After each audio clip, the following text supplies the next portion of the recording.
आपके खिलाफ 5 फील्ड। अच्छा सर, ये राय साहब यहीं पे जैसे अभी रऊफ बात कर रहे हैं कि इंडिया की टीम का हवाला दिया कि स्पिनर्स के साथ, अगर हम उनके स्पिनर्स को देखते हैं, कुलदीप को हटा दें, बाकी तीनों के तीनों पूरी बारी भी करते हैं, ठीक है। उनके फास्ट बॉलर्स में अगर आप चले जाएं, जसप्रीत होते हैं या नहीं होते हैं इसका फैसला होना बाकी होगा, लेकिन वो एक बॉलिंग फास्ट बॉलिंग ऑलराउंडर के साथ है जो उनका जो बैलेंस ठीक करता है। तो ये दोनों चीज़ों में तो फिर आपका जो सिस्टम है वो नज़र आता है ना, और फिर सिलेक्शन प्रोसेस भी अपनी जगह पर नज़र आता है। तो पाकिस्तान में ये जो दोनों चीज़ें हैं कि उनके पास तो ये मसले नहीं होगा यार, अगर 3 स्पिनर्स भी खिलाने तो तीनों बैटिंग भी करते हैं और वो फ्लेक्सिबल भी हैं अपने बैटिंग ऑर्डर में भी।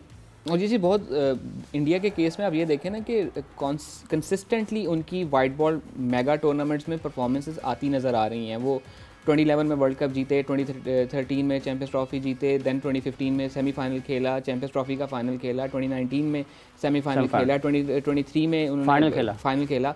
और ये इसमें मैंने 24 में और इसमें T20 वर्ल्ड कप्स इंक्लूड नहीं किए बिकॉज उनमें उनकी परफॉर्मेंसेस रही।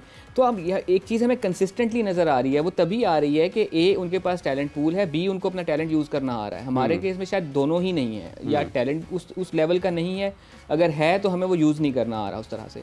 तो वो वाला मामला है। इंडिया के जैसा मैंने बताया कि क्लैरिटी है कि उनके सारे मैचेस दुबई में होने हैं, स्पिन फ्रेंडली कंडीशंस हो सकती हैं, लिहाजा वो स्पिन हैवी गए हैं। हमें इस चीज़ की भी क्लैरिटी नहीं थी कि हमने 3 डिफरेंट वेन्यूज़ पे मैचेस खेलने हैं, एक कराची में खेलना है, एक गालबन पिंडी में खेलना है और एक दुबई में खेलना है। गालबन क्या पिंडी में ही खेलना है। तो हम क्या इन तीनों चीज़ों को जहन में रख के हमने टीम सिलेक्ट की है, वो भी कुछ क्लैरिटी समझ में नहीं आ रही कि हम किसी के साथ जा रहे हैं। हाँ, हमारे पास पार्ट टाइम स्पिनर्स बहुत सारे हैं, मे बी वो एक चीज़ है जिसमें हम बैंक करना चाह रहे हैं कि ठीक है 3 ओवर फलां कर लेगा, 4 फलां कर लेगा, 8 में 1 से फिकवा लूँगा, तो इस चीज़ की कर सकते हैं। लेकिन मसला वही आ जाता है ना, मतलब अगर उन्होंने इब्रार को 10 पूरे ना करने दिए गए तो उसके हिस्से कौन करेगा।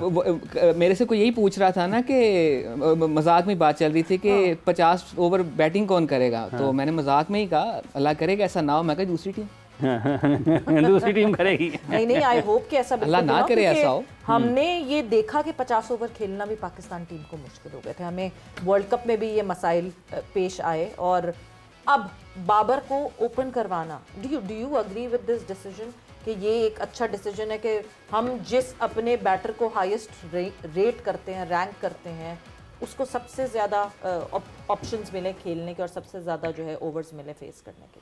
देखिए काफ़ी मुश्किल हो जाता है, क्योंकि जब आप वनडे क्रिकेट खेलते हैं तो आपको शुरू में जो 10 ओवर्स है मॉइस्चर तो मिलता ही मिलता है फास्ट बॉलर को, बॉल सीम और स्विंग होता है, और अगर आपने ओपन नहीं की हुई और आपका जो हैंड आई कोऑर्डिनेशन है उसके मुताबिक नहीं चल रहा तो फिर बड़ा मुश्किल हो जाता है। अगर आपने बाबर को गवा दिया ओपन पे तो फिर उसके बाद तो आप 50 ओवर बिल्कुल सर्वाइव नहीं करेंगे। फिर स्पेशली आप देखेंगे जिस तरह इन्होंने बात की है कि 50 ओवर क्यों नहीं कंप्लीट होते। अब मैं आपको इस टीम के बारे में बताता हूँ कि उस्मान खान देखें, उसने 18 T20 मैचेस खेले हैं, उसने फर्स्ट क्लास। उस्मान आपको 11 में खेलते हुए दिखते हैं रऊफ, मतलब अगर आप 11 बनाए अपने जहन में तो उस्मान तो मुझे लगता है कि बेंच पे बिल्कुल उनकी 11 तो उनको मेरा ख्याल है कि 1100 में भी जगह नहीं बनती तो उन्होंने 11 में डाल दिया। आई थिंक कंकशन सब के तौर पे खुदा ना ख्वास्ता। हां, आई होप किसी को ये इशू है कि रिजवान तो 2 विकेट आईसीयू से वापस आ जाते हैं, तो रिजवान तो 2 विकेट कीपर रखने की रिसेंटली लेटली वजह भी यही रही है कि कंकशन सब की सिचुएशन को जहन में रखते हुए लेटली ये कोच मतलब हर टीम ही तकरीबन 2 विकेट कीपर या 1.5 विकेट कीपर के साथ जाती है। अच्छा, मैं बात उसमें कह रहा था कि मैं 50 ओवर क्यों नहीं पूरे खेले। 50 ओवर, अब उस्मान खान मुझे बताएंगे क्या 50 ओवर की प्रोडक्ट है, 50 ओवर खेल सकता है, T20 प्रोडक्ट है, T20 खेलेगा वो 2-3 ओवर के लिए आएगा और चला जाएगा। खुशदिल शाह क्या उसकी फर्स्ट क्लास में परफॉर्मेंस रही है पीछे, या लिस्ट ए में, या कितना वो अरसा वो खेला, वो भी T20 फॉर्मेट से आपने उठा के लाए हैं और T20 फॉर्मेट में ही 4-5 ओवर यूटिलाइज होते हैं। उसके बाद जो फ़खर जमान है, फ़खर जमान तो आपके 3 साल से प्लान में थे ही नहीं, 2023 के वर्ल्ड कप के बाद वो खेले ही नहीं है, तो वो भी ये शॉर्ट फार्मेट ज़्यादातर खेलते रहे। फिटनेस की वजह से पाकिस्तान क्रिकेट बोर्ड ने ही कहा था कि फिटनेस की वजह से उनकी थोड़ी सी प्रॉब्लम चल रही है। तो उसके बाद फिर आपके यही 2 साउथ शील को अभी फ्राम नोवेयर पकड़ के आप लाए हैं चैंपियन ट्रॉफी में, इससे पहले तो आपके प्लान का हिस्सा नहीं था। एक साउथ शील मुझे नज़र आता है कि जो 50 ओवर्स मुकम्मल कर सकते हैं। इसके अलावा एक सिंगल बैट्समैन आपके पाकिस्तान टीम में ऐसा नहीं है कि जो आपको 50 ओवर मुकम्मल करके देगा। ये मेरी बात अभी याद रखिएगा। दोबारा मैं कह रहा हूँ, साउथ शकील ऐसा आदमी है जो 50 ओवर जिस मैच में पाकिस्तान ने खेले उसमें साउथ शकील सिर्फ स्कोर करेगा और वो आपको 50 ओवर तक पहुंचा सकता है। अदरवाइज कोई ऐसा बैट्समैन आपकी टीम में नहीं जो आपको 50 ओवर मुकम्मल करके देगा। अगर बाबर आउट हो जाते हैं तो? अगर बाबर आउट होता है जी राय साहब, ये तो बड़ा एक बहुत ही अंधेर नगरी ड्रॉनी नक्शा खींचा है जो रऊफ ने खींचा है, एंड आई होप कि बिल्कुल ऐसा ना हो और भी लड़के जो हैं उस ओकेजन पे they stand up to that occasion. But do you agree to this fact? देखिए to a very large extent I agree with that, लेकिन बाबर के ओपन करने से दो चीज़ें हो सकती है ना, या तो बिल्कुल ही काम ख़राब हो जाएंगे या बन जाएगा, या फिर वही होगा जो T20 में होता है कि दोबारा कोई और ओपनर नहीं आएगा क्योंकि मे बी बाबर अगर क्लिक कर जाता है एज एन ओपनर, तीन ही तो मैचेस हैं हमारे इन द ग्रुप स्टेज, अगर वो क्लिक कर जाता है तो वो एक प्रेसिडेंट वहाँ से सेट हो जाएगा, ये जोड़ी बड़ी अच्छी है, अब इन्हीं को लेके हम कंटिन्यू करते हैं। डोमेस्टिक वाले जितने जो ओपन कर रहे हैं लिस्ट में वो मिडिल ऑर्डर में आ जाए। ठीक है, तो अब उससे ये होगा, अब बाबर को ओपनर भेजने से ये हम शायद प्लान कर रहे हैं कि हमारा थोड़ा मिडिल ऑर्डर एक्सटेंड हो जाएगा, 2 नंबर से हमारा मिडिल ऑर्डर शुरू हो जाएगा। So Saud Shakeel yes a very good option when you have to build up an inning.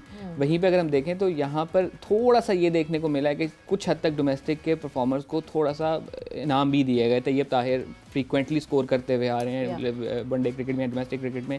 Kamran Ghulam finally उनको भी, और दूसरा उनका वो साउथ अफ्रीका वाला नॉक उनके लिए सबसे बड़ी वजह बना कि वो हर पोजीशन पे आगे स्विच कर सकते हैं। देन सलमान अली आगा। सो अगर बैटिंग को ओवरऑल देखा जाए तो उसमें शायद उस तरह के नहीं समझ में आ रहे कि वीकर लिंक्स हैं। वो अगेन उस्मान खान की सिलेक्शन, वो किस जगह पे बैठते हैं, मुझे शायद यही वजह समझ में आ रही है कि खुदा न ख्वास्ता को कंकशन सब्स्टिट्यूट की ज़रूरत पड़ती है तो वहाँ पे उनको इन किया जा सकता है। बॉलिंग जहाँ पर आता है वहाँ पर एक स्पिनर का, फुल टाइम स्पिनर का होना, वो मुझे थोड़ा सा खटक रहा है कि उसको किस तरह से मैनेज किया जा सकेगा। अगर वो एक स्पिनर भी ऑन द गिवन डे पिट जाता है तो आपके पास कोई फॉल बैक प्लान नहीं है। जो हमने, हम 4 ओवर्स की बात नहीं कर रहे, हम 10 ओवर्स की बात कर रहे हैं, काया पलट जाती है 10 ओवर्स। और एक डिफरेंट फॉर्मेट की एग्जांपल होगी, लेकिन अगर हम अभी रिसेंट अपना जो मुल्तान टेस्ट था सेकंड वाला, उसमें देखें कि जब हम पे काउंटर अटैक होने लगा तो हमारे पास there was no plan B for that, we did not have any answers, plan B नहीं था। और उसका नुकसान ये हुआ कि वो मैच हमारे हाथ से निकलता गया and there was no chance to come back. 50 overs में फिर थोड़ा सा चांस होता है कम बैक करने का, लेकिन अगर there is no plan B और वो स्पिनर उस दिन नहीं चल पाता, जिस तरह 2023 के वर्ल्ड कप की मैं फिर एग्जांपल दूंगा कि हमारा कोई प्लेयर फॉर्म में ही नहीं था। अगर हम नवाज को एज एन ऑप्शन लेके जाते थे, वो पिट जाता था, तो हमारे पास जो प्लान ऑप्शन बी था वो भी कोई फॉर्म में नहीं था, शादाब या उसामा मीर की शक्ल में। वही चीज मुझे यहाँ भी नजर आ रही है। यहाँ पर भी नजर आ रही है रऊफ साहब। जस्ट टू बी एक चीज मैं ऐड अप जरूर करना चाहती हूँ, just to be very critical. हम कहने को तो 3 मैचेस कह रहे हैं, बट कराची में जो हमने न्यूजीलैंड के अगेंस्ट खेला एंड देन दुबई में जो हमने इंडिया के अगेंस्ट खेला, यहीं पे फैसला हो जाएगा। That third match would be eventually कहीं कोई उसकी शायद रेलेवेंस हो जाए, वरना वो डेड रबर होगा हमारे लिए।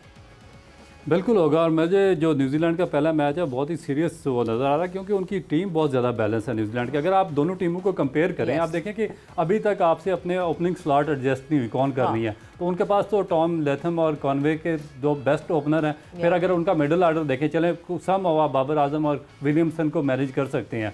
और उसके बाद फिर आप मिडिल, उनके पास देखें फिलिप्स है, वो आपके डैरन मिचेल्स आ जाते हैं।